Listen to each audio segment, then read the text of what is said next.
Bonjour Yann, bonjour Nicolas. Alors vous avez devant vous des centaines de membres de Blablacar et leurs proches qui s'apprêtent à visionner le film Human.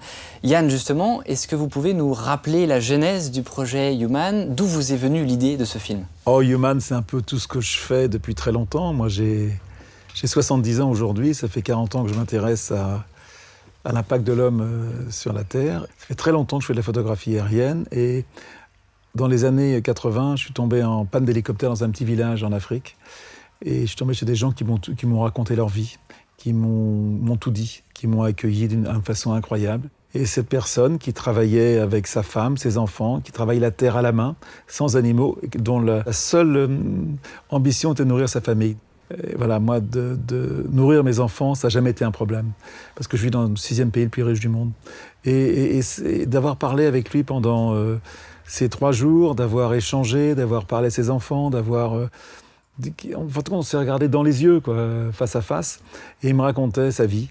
Et j'ai compris beaucoup de choses ce jour-là. Et quelqu'un qui te parle dans les yeux, qui t'ouvre son cœur, c'est bien plus fort que n'importe quel journaliste ou quel rapport de scientifique. Et ce film parle de ça, tout simplement. Nicolas, justement, la question, pourquoi est-ce que Blablacar a décidé de soutenir un projet comme Human? Parce qu'ils sont très gentils d'abord. Exactement, parce qu'on est très gentils. Non, surtout, en fait, moi j'ai eu un moment un petit peu de révélation. Ça a démarré il y a quelques mois à New York. Donc j'ai eu l'occasion de voir aux Nations Unies l'avant-première du film que Yann présentait dans un cadre absolument fantastique. Donc après les 3h30 de film, je crois, il y avait une standing ovation. Tout le monde était debout à pleurer, à applaudir. Et Yann a dit un truc qui m'a beaucoup marqué. Il a dit, on a énormément de choses, il faut qu'on apprenne à partager. Et quand on pense aux valeurs de Blablacar, de la communauté Blablacar, on pourrait dire exactement la même chose. Et en fait, souvent, on dit un peu la même chose à nos membres quand on les rencontre dans des Blabla Time, quand on fait des meet-up, quand on passe du temps avec eux. Et donc, j'ai approché Yann, on a un petit peu discuté, et on s'est dit que ça serait quand même fantastique pour nous, pour Blablacar, de partager ça avec nos membres, de partager ça avec nos membres les plus actifs, nos ambassadeurs. Et c'est ce qu'on essaie de faire aujourd'hui dans plusieurs villes en France, et puis peut-être un jour dans plusieurs villes en Europe. Yann, à titre personnel, que pensez-vous du covoiturage et de Blablacar? Je pense que de recevoir quelqu'un dans ta voiture pour l'emmener, tu ne l'emmènes pas que pour partager les frais, c'est aussi pour le plaisir de voir quelqu'un. Et donc, on essaye de montrer le meilleur de soi-même. Et donc, on échange énormément. Moi, tous les gens qui prennent Blablacar me disent c'est fou le nombre de rencontres qu'on peut faire. Moi, mon fils prend souvent, m'en parlait. Puis j'ai ma vieille tante, 90 ans, toi, qui va dans le sud avec Blablacar. Elle a 90 ans et elle pourrait très bien se payer le train ou l'avion. Elle a bien les moyens. Je crois qu'elle préfère prendre Blablacar. Elle est moins seule, tout simplement. Et c'est une des choses fascinantes qu'on voit finalement quand on parle à la communauté Blablacar. C'est que les gens ne nous parlent pas vraiment de covoiturage. Ils ne nous parlent pas vraiment de transport. En fait, ils nous parlent de rencontres. Ouais, donc en fait, on se rend compte qu'on est très, très centré sur l'humain, et ce qui ramène un petit peu au film et l'expérience de ce film qui est complètement centré sur la personne et l'humain et l'expérience. Et Blablacar, c'est surtout ça. C'est-à-dire que Blablacar, c'est un site de covoiturage, certes, mais fondamentalement, c'est surtout et avant tout une communauté de confiance.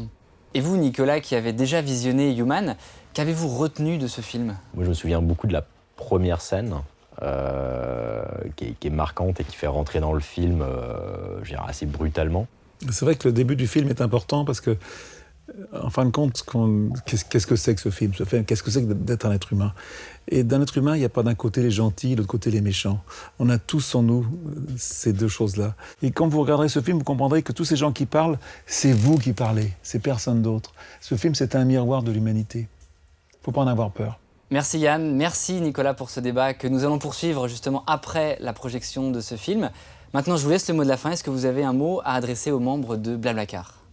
Je pense que ce qui ressort de ce film, après avoir assisté à beaucoup de projections et avoir vécu nous-mêmes la fabrication du film, c'est que c'est un film qui nous rend un peu meilleurs.